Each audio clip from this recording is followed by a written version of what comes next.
जिस चीज में मेरे श्री राम नहीं, उस चीज का मेरे लिए कोई मूल्य नहीं। ऐसा कहकर हनुमान जी ने भरी सभा में मोतियों की माला को तोड़कर फेंक दिया। लेकिन आपके अपने शरीर का क्या, कहाँ है उसमें श्री राम? जब हनुमान जी से ऐसा पूछा गया तो उन्होंने बिना किसी संकोच के भरी सभा में अपना सीना चीर कर दिखाया। उनके हृदय में श्री राम और माता सीता की छवि थी। 14 वर्ष के वनवास के बाद लंका पर विजय होकर लौटे श्री राम का राज तिलक चल रहा था। लेकिन इन सब के बीच जो घटना घटी उसने सबको चौंका दिया। पूरी सभा ने हाथ जोड़कर परम भक्त हनुमान को नमन किया। रामायण की यह घटना हम बचपन से सुनते आ रहे हैं, लेकिन क्या होगा अगर हम आपसे कहें कि रामायण में ऐसी कोई कथा ही नहीं। रामायण से जुड़ी ऐसी कई कथाएं हैं जिनका उल्लेख वाल्मीकि रामायण में नहीं। जो भी शिव के वरदान से मिले शक्तिशाली धनुष को अकेले उठाकर उसमें पतंजा चढ़ाएगा, उसी का विवाह देवी सीता से होगा। ये शर्त थी माता सीता के स्वयंवर की। लेकिन स्वयंवर में शामिल हुआ कोई भी राजकुमार इस शर्त को पूरा नहीं कर पाया। फिर जब प्रभु श्री राम आगे आए तो उन्होंने बड़ी आसानी से शिव धनुष को उठाया। उसमें पतंजा चढ़ाने के प्रयास में उस धनुष के 2 टुकड़े हो गए। ये देखकर माता सीता बहुत प्रसन्न हुई, क्योंकि उन्होंने उसी समय श्री राम को अपना वर चुन लिया था जब स्वयंवर से एक दिन पहले उन्होंने पुष्प वाटिका में प्रभु श्री राम को देखा था। माता सीता के स्वयंवर की कथा हम सदैव सुनते आ रहे हैं, लेकिन क्या आप जानते हैं कि वाल्मीकि रामायण के अनुसार माता सीता का स्वयंवर कभी हुआ ही नहीं। वाल्मीकि रामायण के बालकांड के अध्याय 67 के अनुसार एक बार राजा जनक ने महर्षि विश्वामित्र को शिव धनुष देखने के लिए बुलाया। उस समय श्री राम और लक्ष्मण जी भी जनकपुरी गए थे, लेकिन वहां कोई भी स्वयंवर आयोजित नहीं किया गया था। राजा जनक से शिव धनुष की कथा सुनने के बाद उनकी अनुमति से भगवान श्री राम ने शिव धनुष को उठाया और उस धनुष पर पतंजा चढ़ाने का प्रयास किया, लेकिन वह धनुष टूट गया। वह धनुष इतना शक्तिशाली था कि देवी सीता के अलावा कोई भी अकेले उठा नहीं सकता था, फिर चाहे वह कितना ताकतवर क्यों ना। इसीलिए भगवान श्री राम के पराक्रम को देखकर राजा जनक समझ गए कि उनसे बढ़कर कोई भी उनकी बेटी के लिए दूसरा उपयुक्त वर नहीं हो सकता। और इसी घटना के बाद माता सीता का विवाह श्री राम से हुआ, और तब ना ही कोई प्रतियोगिता था और ना ही कभी माता सीता ने प्रभु श्री राम को पुष्प वाटिका में देखा था। हम जो कहानी सुनते आ रहे हैं वह संत तुलसीदास द्वारा रचित रामचरितमानस से आती है। अगर सीता ने लक्ष्मण रेखा पार न की होती तो शायद यह राम और रावण का भीषण युद्ध न होता। आपने कई बार ऐसी बातें करते हुए लोगों से सुना होगा। क्या हो अगर हम आपसे कहें कि लक्ष्मण रेखा असल में थी ही नहीं। भिक्षाम देहि, भिक्षाम देहि, भिक्षाम देहि। एक साधु के वेश में छुपा रावण अपने जीवन का सबसे बड़ा पाप करने चला था। रावण इतना शक्तिशाली होते हुए भी एक सीमा रेखा के सामने कमजोर पड़ गया। लक्ष्मण रेखा एक ऐसी रेखा जो लक्ष्मण जी ने माता सीता के लिए खींची थी। एक शक्तिशाली मंत्र से बंधी उस रेखा को कोई भी पार नहीं कर सकता था। इसीलिए लंकापति रावण को माता सीता को अपने साथ ले जाने के लिए छल करना पड़ा। उन्हें उस सीमा रेखा से बाहर बुलाना पड़ा। लेकिन वाल्मीकि रामायण में ऐसी कोई भी रेखा का उल्लेख नहीं है। वास्तव में वाल्मीकि रामायण के अनुसार माँ सीता ने रावण को एक ब्राह्मण समझकर पूरे धर्म के साथ उसका आदर सम्मान किया था। उन्होंने रावण को अपनी कुटिया में बुलाकर सम्मान से बैठाया। उन्होंने रावण के पैर धोए और ब्राह्मण के समान उनकी सेवा करने लगी। वह तो सिर्फ ब्राह्मण सेवा का धर्म निभा रही थी। उन्हें कहाँ पता था कि दुष्ट रावण का मन तो पाप से भरा हुआ था, और फिर सही मौका देखकर उसने माता सीता का हरण कर लिया। लेकिन इस पूरी घटना में कहीं भी लक्ष्मण रेखा की बात नहीं की गई। लक्ष्मण रेखा की कहानी आती है कृतिवास रामायण से, जो बंगाली वर्जन है। रावण की मृत्यु की कथा के बारे में कई अलग अलग वर्जन हैं। कई लोग मानते हैं कि ब्रह्मा जी के वरदान के अनुसार रावण के पेट में अमृत था, और जब श्री राम ने ब्रह्मास्त्र का इस्तेमाल करके रावण के पेट में तीर मारा तब रावण की मृत्यु हो गई। वही कृतिवास रामायण के अनुसार श्री राम ने माँ दुर्गा की तपस्या करके उन्हें प्रसन्न किया था।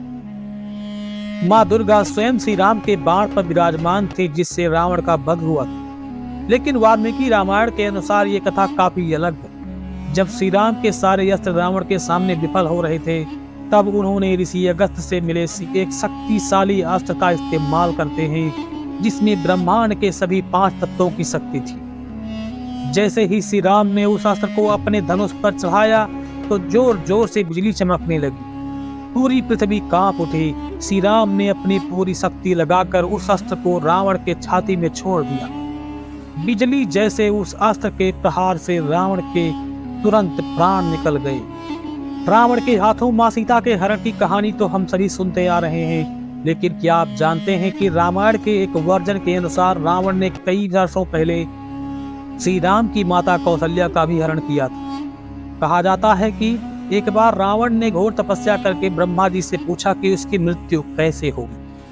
तब ब्रह्मा जी ने बताया कि कौशल राज की पुत्री कौशल्या और अयोध्या के राजा दशरथ के घर स्वयं नारायण अवतार ले और वही उसकी मौत का कारण बनेंगे। यह सुनकर रावण का मन विचलित हो गया और उसने ठान लिया कि वह किसी भी हालत में इस भविष्यवाणी को पूरा नहीं होने देगा। वही दूसरी तरफ राजा दशरथ और कौशल्या के विवाह का मुहूर्त निकला जा रहा था। जैसे ही रावण को ये बात पता चली, वह अपनी राक्षस सेना लेकर अयोध्या चल पड़ा। राजा दशरथ सरयू नदी में अपने कुछ मंत्रियों के साथ नाव पर सवार थे। रावण और उसकी सेना ने उन पर हमला कर दिया और सभी के साथ नाव को पानी में डुबो दिया। लेकिन वह ये नहीं जानता था कि राजा दशरथ और उनके मंत्री समुद्र टूटी नाव के कुछ हिस्सों के सहारे अब भी जीवित थे। रावण ने कौशल नगर में पहुंचकर राजा कौशल को चुनौती दिया और एक घमासान युद्ध हुआ। उस युद्ध में उन्होंने कौशल नरेश को पराजित कर राजकुमारी कौशल्या का हरण कर लिया। लंका लौटते समय उसने कौशल्या को एक बड़ी संदूक में बंद करके एक विशाल मछली को सौंप दिया और अपनी जीत की खुशी में धुत वह लंका लौट गया। कुछ देर बाद उस मछली का एक दूसरे मछली से सामना हुआ और अपने शत्रु से लड़ने के लिए उस मछली ने उस संदूक को एक टापू में रख दिया। उसी समय राजा दशरथ और सुमंत तैरते तैरते उस टापू में पास पहुंचे और उन्होंने उस संदूक को खोला। इस घटना के बाद राजा दशरथ और कौशल्या का विवाह हुआ। लेकिन वाल्मीकि रामायण में ऐसा कोई कहानी नहीं। वाल्मीकि रामायण में शुरुआत से ही राजा दशरथ का अयोध्या राज और 3 पत्नियों के बारे में बताया गया है।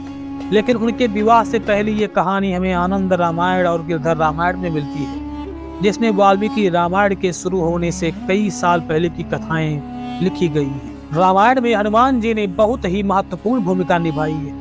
फिर चाहे वह राम के आदेश पर लंका जाना हो या लक्ष्मण जी की जान बचाने के लिए विशाल पर्वत को उठाना, लेकिन ऐसा करते समय उन्हें कई बाधाओं का सामना भी करना पड़ा था। उनमें से एक था राक्षस कालनेमी। ऐसा कहा जाता है कि जब हनुमान जी संजीवनी बूटी लाने द्रोणागिरि पर्वत की ओर जा रहे थे, तब रावण ने कालनेमी नाम के राक्षस को उनके मार्ग को रोकने के लिए भेजा था। कालनेमी ने एक तालाब के पास एक कुटिया बनाई और साधु के वेश में वहीं पर बैठ गया। जैसे ही हनुमान जी वहां से गुजर रहे थे, कालनेमी ने उन्हें रोका और कहा कि थक गए हो, कुछ देर आराम कर लो। आप तालाब में स्नान करके थोड़ी देर हमारी कुटिया में विश्राम कर लें। आप जिस कार्य के लिए जा रहे हैं उसमें मैं आपकी मदद कर सकता हूँ। हनुमान जी ने आराम करने से तो मना कर दिया, लेकिन वे स्नान करने के लिए तालाब में चले गए। जैसे ही वे तालाब में उतरे, एक मगरमच्छ ने तालाब में हनुमान जी पर हमला कर दिया, लेकिन महाबली ने उस मगरमच्छ का वध कर दिया और उसी वक्त वहां से एक सुंदर अप्सरा प्रकट हो गई, जिसे मगरमच्छ बनने का श्राप मिला था। अपने श्राप से मुक्ति पाकर उस अप्सरा ने हनुमान जी का वंदन किया और उन्हें कालनेमी की सच्चाई बताई। हनुमान जी तुरंत तालाब से बाहर आए और उन्होंने कालनेमी के दोनों पैरों को एक हाथ से पकड़कर उसे हवा में उठाया और 3-4 बार हवा में घुमाकर लंका की ओर फेंक दिया। कालनेमी की यह कहानी हमें अध्यात्म रामायण के युद्ध कांड में मिलती है, लेकिन इस कहानी का या कालनेमी नाम के किसी राक्षस का वाल्मीकि रामायण में वर्णन नहीं। रामायण यानी राम की कथा। ऋषि वाल्मीकि को रामायण का रचयिता माना जाता है। ब्रह्मा जी और नारद मुनि की आज्ञा से उन्होंने श्री राम की कथा को लिखा था। रामायण एक ऐसी कथा है जो दुनिया भर में प्रचलित है, लेकिन इस कथा को सुनाने का सबका अपना अपना अलग ढंग है। युगों युगों से चली आ रही महान कथा को कई लोगों ने अपने अपने तरीके से बताने की कोशिश की है। इसी वजह से आज रामायण के हमें इसके 300 से भी ज्यादा वर्जन देखने को मिलते हैं। ये कथा भारत और दुनिया के हर हिस्से में अलग अलग तरीके से सुनाई जाती है। यही कारण है कि कई प्रचलित बातें, कई अनसुनी कथाएं हैं जो वाल्मीकि रामायण में नहीं है। वाल्मीकि रामायण के बाद सबसे प्रचलित रामचरितमानस है, जिसे ऋषि वाल्मीकि के परम भक्त गोस्वामी तुलसीदास जी ने लिखी थी। अगर आप ऋषि वाल्मीकि, तुलसीदास और ऐसे महान ऋषियों के बारे में जानना चाहते हैं तो सब्सक्राइब करें अध्यात्म गुरु यूट्यूब चैनल को। हम जल्द ही इस पर एक नया वीडियो लाने वाले हैं। अगर आपको ये वीडियो पसंद आया है तो वीडियो को लाइक करके अपने मित्रों के पास भी शेयर करें और कमेंट में अपने विचारों को जरूर साझा करें। और ऐसे ही कथाओं के लिए सब्सक्राइब करें अध्यात्म गुरु यूट्यूब चैनल। लेते हैं आपसे इजाजत, मिलेंगे फिर ऐसे ही एक नई खास वीडियो के साथ। तब तक के लिए जय हिंद, जय श्री राम, जय सनातन।